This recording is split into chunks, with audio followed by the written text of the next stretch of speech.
Finally,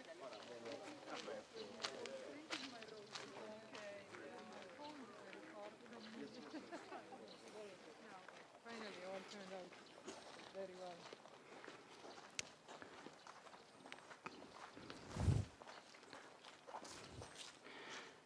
Dear colleagues and friends, President Alar Karis and President Edgars Rinkēvičs of Latvia have met here in Kadriorg today, and there will be a short press conference in English. And first, President Karis will deliver a statement. Dear Edgars, dear journalists, ladies and gentlemen, I am delighted to welcome my new colleague Edgars from our wonderful neighboring country in Tallinn, first time here as a president. We are honored that you chose Tallinn as your first destination. Your 12-year service as the foreign minister is extraordinary. I applaud to everyone who can name all your Estonian colleagues over the past 12 years. Many experiences bind us. I will start with the most pleasant one. This summer, both Estonia and Latvia hosted song festivals. Music is very close to our hearts. We are also working on other binding experiences, hoping to build more connections in the energy field, transportation, and digital infrastructure. As you all know, Rail Baltic is a very important project for us. A stronger collaborative approach than before and common voice in Brussels are needed to advance the project, especially in the current geopolitical situation. The new energy grid is planned to connect Estonia and Latvia. It should be completed by February 2025. This will help us to mitigate the risk of desynchronization Baltic grids. Additionally, we invest in green energy. A few years ago, we launched our joint offshore wind project, L-Wind. Through this cross-border project, we can elevate cooperation in the energy field to new heights, increasing energy and climate neutrality, as well as energy security in the region. We also need robust and intelligent connections to integrate powerful offshore farms into the grid and enhance electricity trade between Estonia and Latvia. In the midst of this beautiful summer, unfortunately, we must still keep our focus on Russia's war in Ukraine.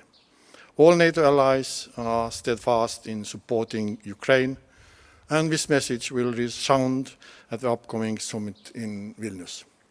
We also expect that Ukraine's future in NATO will be reaffirmed along with laying a path towards that goal. NATO and collective defense embodied in Article 5 remains the only and true security guarantee. We are pleased that our northern neighbor Finland will be placed next to Estonia at the summit and hope that accession of Sweden will be completed as soon as possible. The accession of Finland and Sweden benefits the security of the whole alliance, and not only. At Vilnius, we also make important decisions that will step up our deterrence and defense posture and agree on higher ambition of defense spending. More resources are needed to meet the threats and challenges stemming from a deteriorating security environment caused by Russia's brutal war against Ukraine. Another important topic for both of us is accountability. Russia's political and military leadership must be held accountable for the crime of aggression. The crime of aggression is a concern for the international community as a whole, not just Ukraine. Ukraine's determination to pursue EU-related reforms despite Russia's ongoing military aggression is remarkable. I have witnessed this in my recent visit in Kiev. Cooperation between like-minded member states will be crucial in the coming months to ensure that Ukraine follows through its reforms and that the EU responds positively when Ukraine achieves progress. The EU should make the decision to initiate accession negotiations by the end of this year if Ukraine has taken the necessary steps. During these extremely turbulent times, Estonian and Latvian defence cooperation is very good. It is more effective than ever before. We have learned how to cooperate better, how to organize joint procurements, and how to help each other. Last but not least, I am very pleased that our bilateral and regional cooperation is very active. I have fond memories from my very recent state visit to Latvia. This year, Estonia is leading the Baltic cooperation, and therefore it is a great honor to host my Baltic colleagues in Estonia in the end of this year. Looking forward to our fruitful cooperation, dear Edgars, wishing you good luck and all the success in your new assignment. Thank you. Thank you. President Rinkēvičs, the floor is yours. Well, dear Mr. President, dear Alar, it's great to be back to Tallinn, but in a new role. And let me first of all thank you for your great hospitality. Indeed, our both nations have a very good tradition, that's Song and Dance Festival. The only probably challenge is when this festival is over, that's normally early morning hours, and the next day is a bit challenging. So from my side, let me reiterate that I fully share all the points you've already outlined about our bilateral cooperation, especially when it comes to energy and connectivity. I think that it is important that we continue working together on solving some of energy challenges and disconnecting from Braille network of Russia and Belarus when it comes to electricity and connecting to Europe. Development of Rail Baltica, I think, is very important, not only when it comes to economic or business elements, but also mentally. That's another step how we are getting more ingrained in the overall European fabric of connectivity, of energy, and also mentality. Let me also say that I'm very happy that some of long-standing traditions when it comes to the cooperation in the field of culture have been very alive. For instance, the language award that normally is awarded by foreign ministers already has happened more than 10 times. I think the opportunity for Latvian public to read Estonian literature and vice versa is very important. So I do hope that we will be also able to find ways how we can enhance also more cooperation in the field of culture. Now let me just say a couple of words about those pressing issues that you just mentioned when it comes to Ukraine, security in the Baltic states and the Baltic region, taking into account the Russian aggression. Well, I think that both of our countries are leaders and champions when it comes to military assistance to Ukraine. We have passed 1% of GDP mark already quite long time ago, but I think that it is very important that we continue urging other members of NATO, of the European Union, of like-minded nations to do more. Second, I do hope that the NATO summit in Vilnius will be a successful one when it comes also to outlining clearer way for Ukraine to become a NATO member when conditions allow. And also international tribunal or accountability issue you've mentioned will be also high on the priority list when it comes to my presidency, when it comes to the Latvian government. And finally, I think that as we are approaching NATO summit in Vilnius, We just got a very good news from Canadian Prime Minister Trudeau about doubling of Canadian troops present in Latvia, about a very substantial financial contribution, and I just want to say that when it comes to our security, I do believe that our allies and friends are doing a really great job, and we thank them for that. But we also believe that we need to continue to work together to coordinate our positions, because we see how security landscape is changing.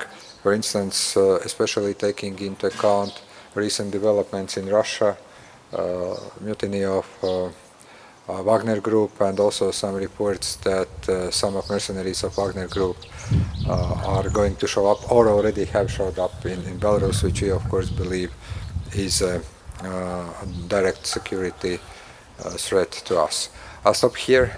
Thank you very much for your hospitality, and see you later to continue the discussion about some of the topics we didn't have time to touch upon.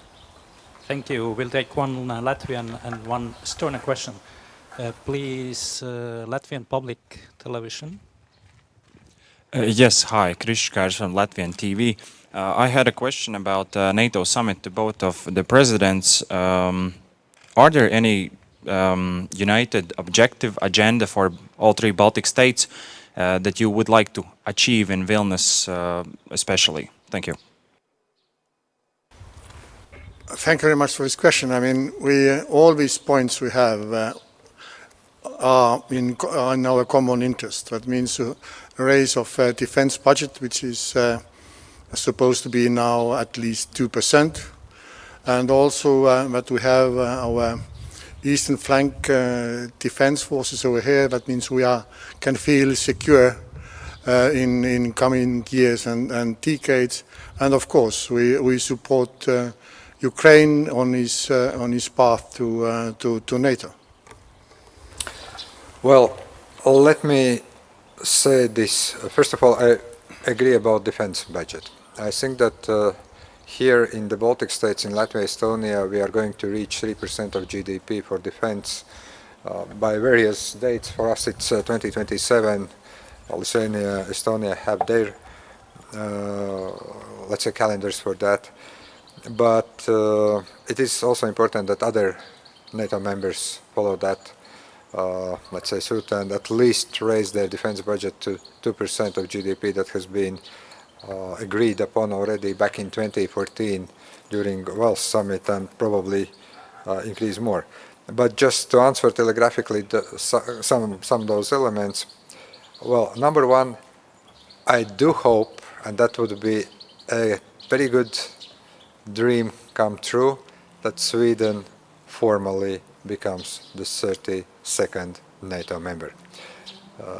Number two, I do hope that we will be able to agree such language in a declaration about a way how Ukraine is going to get support from NATO that will be beneficial for Ukraine and that will preserve NATO unity. And finally, I do hope also that NATO summit will endorse all the defense plans that have been prepared by military experts, and to some extent those good news I was referring to that we received from Canadian Prime Minister are part, of course, also of this planning process. And I do hope that when it comes to strengthening of our defense and security regionally and from the alliance's point of view, those are also going to be the, how to say, targets to be achieved in 2 days' time. And the Estonian question comes from the Estonian public broadcasting. Yes, hello from the Estonian public broadcast.